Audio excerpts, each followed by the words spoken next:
Welcome. This is our second episode of J Squared through DAZA Development. I'm Jessica Whitmore, Vice President of Leadership, Education, and Grant Services.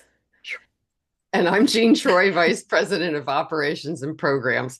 What we wanted to do, we had mentioned last time that we didn't have a logo. We We have a have a logo. logo. So we're It's so so much excited about fun. how it looks. And the kudos to our graphics team at DAZA. I think it's great. Just epitomizes who we are. It's so much fun. And our next goal is to get some coffee mugs of Yeah. some sort that look like it, because otherwise you're going to see our little personalities come through with our mug choices. So we are talking today about social capital, and Jean and I have had the great privilege of talking about this in different formats at different conferences. So it started as a research project for me in my PhD process, and then took it live to expand it a little bit further to make it part of conferences and conversations and things like that. So today's topic, social capital. And Jean, what do you want to Yes. start us off with? So people don't quite understand what social capital is. They look at me like, huh? What is social capital? Social capital is you. And social capital is everybody that you work with, interact with, come into contact with, your board, your volunteers, your staff. Internally, it's all of you to bring awareness to the organization.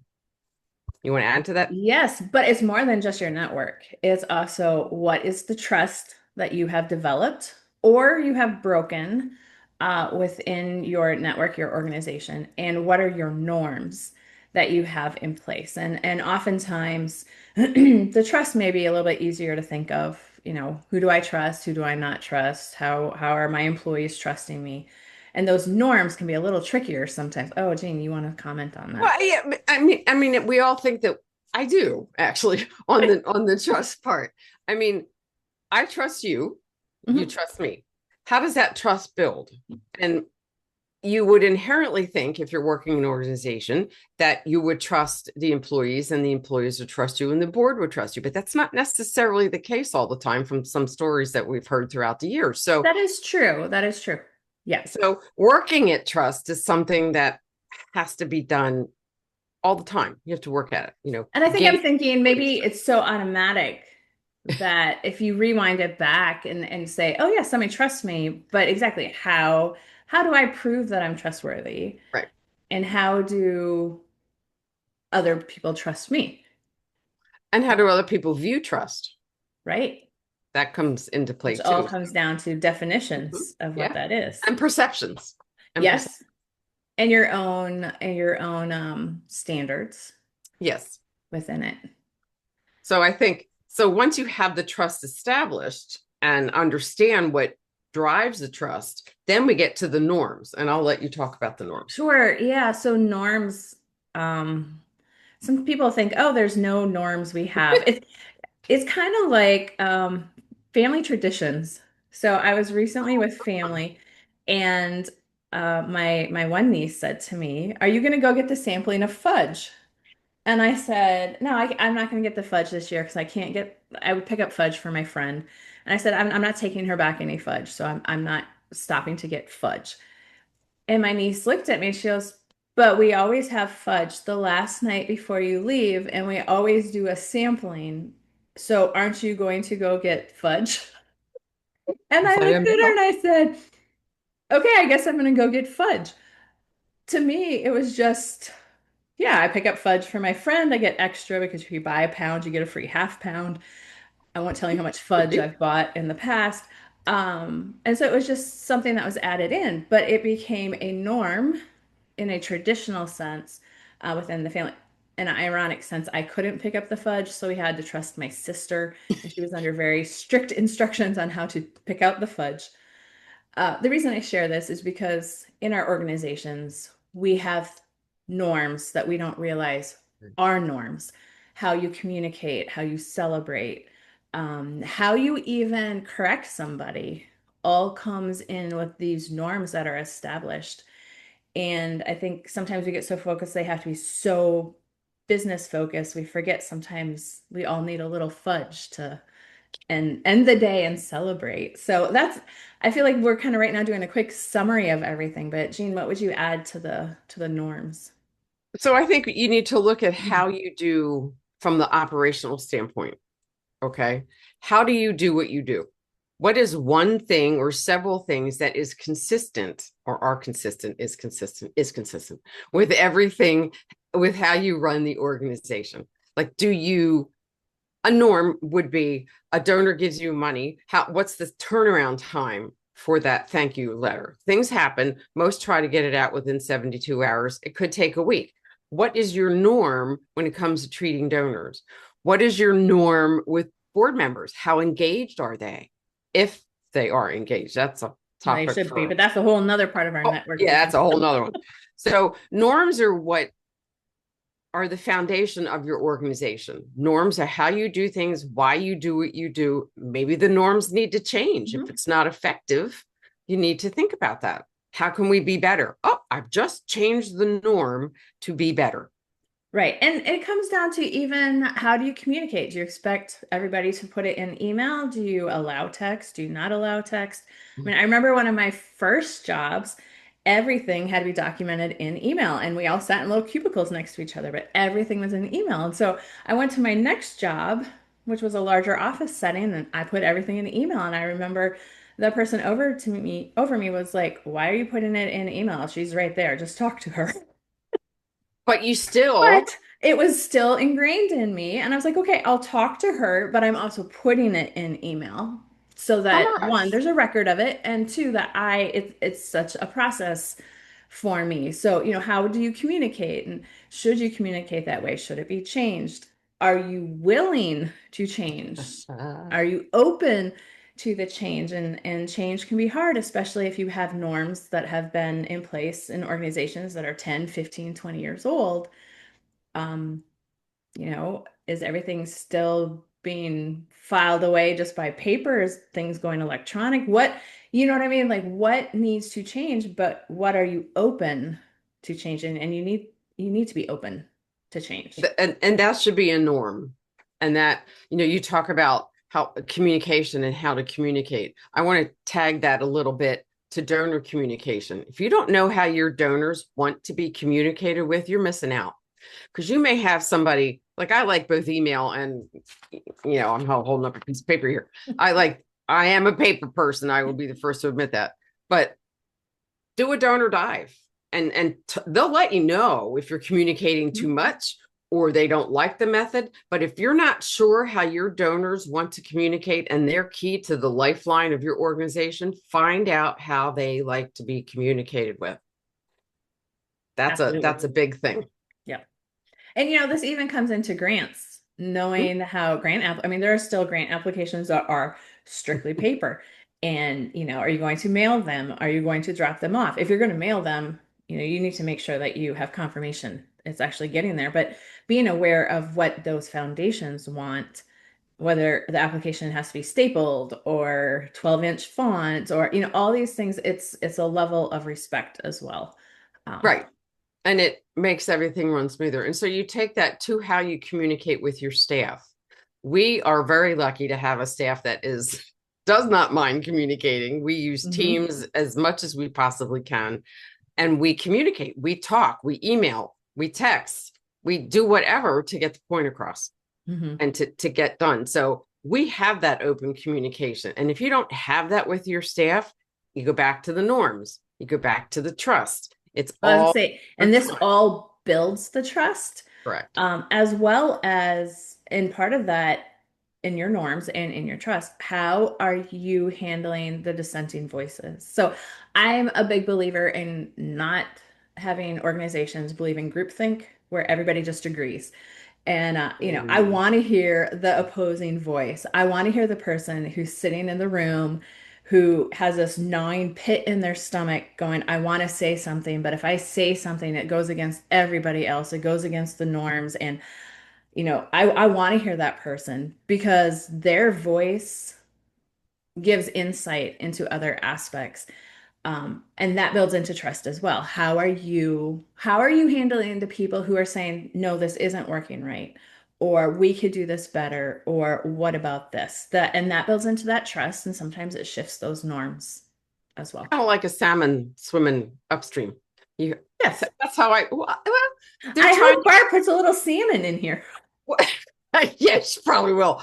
But I mean, think of it. A salmon has to fight uphill to get to where it wants to go. You have a person who's thinking, I really want to say this, but how is it going to be reacted? That person is fighting upstream to say Mhm. what they want to Mhm. say. There should not be that barrier. There should be an open and free dialogue. And if your organization is still run by the founder, it's even more critical for Mhm. that. That's a topic for a whole nother day too. But And I encourage those people who may sit there and think, "Oh, I want to say something, but I'm not sure," or if I say something, my voice is going to quiver, or whatever. There's a confidence that comes with that as well, of just saying what you need to say. Because I guarantee, if one person's thinking it, somebody else is thinking it. It's just who absolutely. is brave enough. And And that's I would how the say that person thinks. in my college classes I teach, I'd say you can ask any question you want because if you're thinking it, somebody else is thinking it. So be brave. Be that salmon. Yeah. Yes, you. That should be on our mug. There you go. Be the salmon. Um, and Yeah, so if we do we want to dive into each one of these a little bit deeper too then? well, we Or can, or this will be a summary. Can always reach out to us. There'll be information at the end on how to reach out to Dazzle. We would love to have a conversation on this if it helps your organization and just brings a little bit of clarity. You're probably thinking some of these things, but like, oh gosh, what do I do with it? So we'd be happy right. to help with that. Yeah. Yeah. One of the So things, though, we had talked about with this, one of the questions we ask and the reactions are always so funny. What do you do when you walk into a room of people, like at a networking event? What do you do? Do you stand there and go, oh my God, why am I here? sometimes. And, people do. Do you think, I'm going to make a beeline to somebody I know? It's safe, not always exciting, but safe. What do you do? Jessica, you have thoughts on that, and I do too. Yeah, so I early on in my career, I remember well, one of my first big job conferences, I went to Atlanta for a conference by myself. I'd been to conferences before that, but this was my first real big job conference. And I remember I told myself, I want to meet three new people. Doesn't matter how much I get to know about them, doesn't matter what the result is. I am three new people I am going to interact with. And I have kept that with myself as my goal. Any conference, even the conference we attended, okay, I want to make sure I interact and I introduce myself and I have a conversation with three new people. Now, am I at the point where it's way beyond that? Certainly. But in my head, it's three people. That's what I want to meet. Now, I have a friend who, when she goes to events, not at the professional level, but other events that require networking that are more casual, she will wear a theme shirt. She loves cats. So she'll wear a cat theme, or she loves Star Wars. So she'll wear a Star Wars theme. And at these events, she's looking for who else has something that shows me they have a cat or are they wearing a shirt that might be this. And that's who she goes to interact with because she knows I have a mutual um, interest in something. So, but that's at a more casual level. And what I do is I find the person who's by themselves because 10 to 1, they don't know anybody. I've been up in the central Pennsylvania area since 1974. Pretty much know quite a few people. So I'll go over to that person and I'll introduce and we'll start to chit chat. And before you know it, people who see me like, oh wow, I'm gonna come over and say hi. So Mhm. before you know it, that circle of influence and people that you're talking to for that new person has just grown significantly. And So I actually heard feedback. I was talking to somebody else who told me that they met Jean at a conference or at an event. And this person actually said to me, it was so nice. As soon as I walked in, Jean came right up to introduce. And I thought, oh, I know her technique. But I also know the impact. Now everybody knows that technique of who's listening. But I also know that impact, you know what I mean? And it's nice to know that those things are special well, because to somebody else. people look at networking. I mean, I don't think I ever did, but people look at networking sometime as a the bane to their existence. But let me tell you something. When you're in fundraising and development, you have got to network. So get comfortable in your own skin, wear a cat t-shirt if that works for you. Just just know that there are other people like you who don't like it, and you might just gravitate towards those people, but it does help, and it brings that confidence to you as the person attending that you might need when you're up in front speaking to a group of people that you never thought you'd be speaking to. So it's kind of like that ripple effect. I'm not going to use the salmon anymore, but it's that ripple effect. And it really does. It makes a difference to the people you're talking to. Really, truly does, because they're seen, they're heard, and they're validated Yep. because they're there. And And it's it's building that fun. trust. That's trust. Exactly. Another great tip is you can find online, you can find tons of calendars about like what's special about today. Like today is National whatever day. And so I remember I was at my husband's Christmas party for work a few years ago, and his coworker's wife sat down next to me.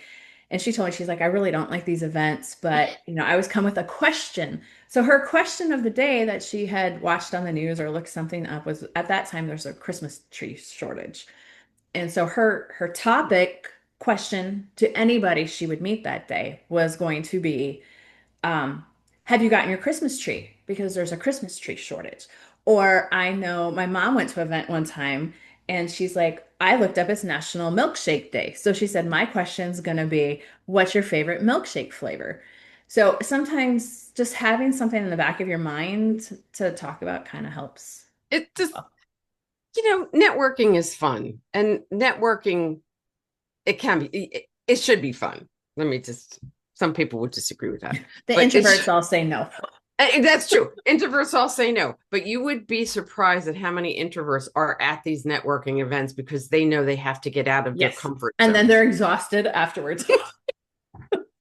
Yeah, You so they introverts, burn you out are of the conference. seen.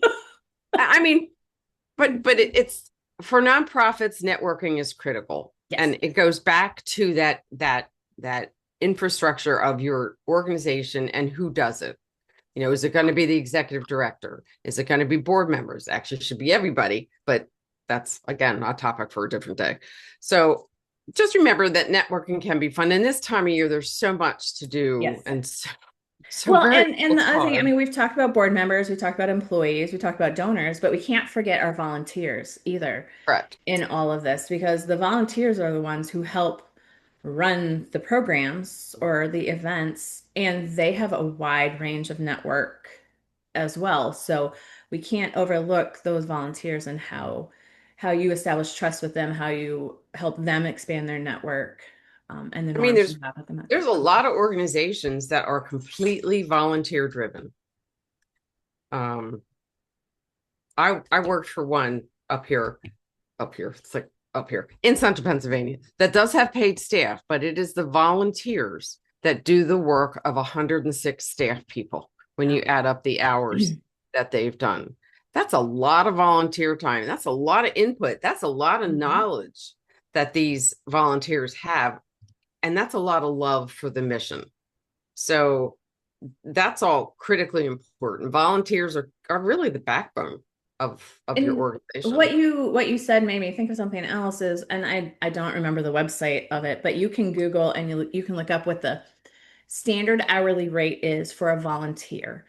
Like each year it's set by some IRS. organization. And then you can, if you're calculating how many hours of volunteers you have, you can calculate how much money is being saved through those volunteers as well as the equivalent of staff time. Yeah. So I know like in one of our applications with one of our clients who uses volunteers quite frequently, it's referenced that our volunteers provide the equivalent of like 2.5 full-time employee. You Yeah. know what I mean? Like there's ways that to create metrics on their volunteers I to think last show, year it was like $33.47 yes, an hour yeah, for every time somebody volunteered. The government equated that to yeah. 33.47. So it, and that's in kind in Mhm. a sense. So, make sure you track that. That's, we'll get into grants on another day, Mhm. but that's all part of stuff. So social capital is recognizing yourself, your staff, your board, your volunteers, and the biggie, your donors. Mhm. That all comes into play. the other thing that there was, I was going somewhere with that, and poof, just like that. Well, maybe I'll pick if you forgot where it went, I'll grab it. Thank you. Um, Uh, gosh, no, all of that, some of it to when I started this as a research project for one of my courses, it got into the very academic, uh, theoretical frameworks, very nerdy type of stuff. Um, and with the basis that we all know in nonprofits that, fundraising is critical and people are held responsible for what is brought in or what the lapse is. And, we've all heard the numbers of how much people should bring in. But the theoretical frameworks that I was finding related to all this and how your results can't be just measured on return of investment. That there's different ways. So if you excuse my eyeballs for a second as I look at it, so just in a very quick summary of it, there's benefit-based theory of nonprofit finance, financial portfolio theory, institutional theory, resource dependency theory. And your board members fall under resource dependency theory and core dimensions. So all of this ties in together because your social network becomes a larger part of that fundraising and that development and that organizational strength element that everybody wants to measure in dollars that can't always be measured in dollars. there's So, the intangibles yes. that need to So be. I will say, anybody who's listening now or in the future, if you want any of the nerdy You got background and sources and research, peer-reviewed research resources, so that when you talk to your board members or you talk to a donor and they ask the questions and you're like, well, this is why we're doing it, there's theories and there's research backing up many yes, of these things. yes. And so sometimes just knowing that those resources are there to help strengthen those conversations because not all your board members are going to be aware of this and most executives aren't aware of these theories as well. So The other thing with social capital, with some of the intangibles and with the tangibles, it's a some would think it's a little thing, but it's really a big thing. How do you celebrate the wins and how do you handle the losses?